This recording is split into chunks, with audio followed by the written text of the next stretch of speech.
Hello everyone. So இன்னைக்கு வந்து நம்ம பேங்க் நிஃப்டி ஆப்ஷன் ட்ரேடிங் பண்ண போறோம். High frequency break out strategy use பண்ணி இந்த ஸ்ட்ராட்டஜியோட ஸ்ட்ரைக் ப்ரைஸ் செலெக்ஷன் பார்த்தீங்கன்னா நேரத்தோட க்ளோசிங் ப்ரைஸ் என்ன இருக்கோ அதோட அர்த்தம் எடுத்துக்கணும். அதே மாதிரி இந்த ஸ்ட்ராட்டஜி நம்ம first half an hour use பண்ணுவோம். 9:50 to 9:45 டார்கெட் ஸ்டாப் லாஸ் ரெண்டுமே செட் பண்ணி வச்சிடணும்.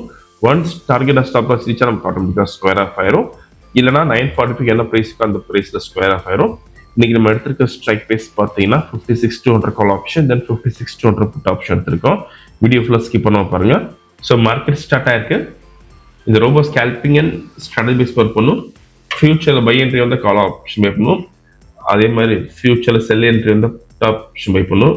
க்ளோசிங் ஆஃப் த கேபிட்டல் நமக்கு என்ட்ரி வந்துடும். ஸோ இந்த ட்ரேடிங் பண்ணுறதுக்கு உங்களுக்கு மினிமம் கேபிட்டல் 35,000 தேவைப்படும் ஒரு லாட்டுக்கு. ப்ராஃபிட் ஃபிக்ஸ் பண்ணுறது பார்த்தீங்கன்னா ஒரு லாட்டுக்கு இங்கே 500 rupees ஃபிக்ஸ் பண்ண முடியும். இன்னைக்கு வந்து நம்ம 100 லாட்ஸ் பண்ணுறோம். ப்ராஃபிட் வந்து 50,000 கொடுத்துருக்கோம். ஒன்ஸ் டார்கெட் ரீச் நமக்கு ஆட்டோமேட்டிக்காக ஸ்கொயர் ஆஃப் ஆயிரும். ஸோ இப்போ செல் என்ட்ரி எடுத்திருக்கோம். ஃபியூச்சரில் புட் ஆப்ஷன் பை பண்ணியிருக்கோம். ஸோ டார்கெட் ரீச் ஆயிருக்க ஃபியூ செகண்ட்ஸில். ஸோ இன்னைக்கு கால் ஆப்ஷனில் பார்த்தீங்கன்னா நமக்கு எந்த என்ட்ரியும் வரல. புட் ஆப்ஷனில் பார்த்தீங்கன்னா 58,625 ப்ராஃபிட் பண்ணியிருக்கோம். இங்கே பார்த்து தெரியும்.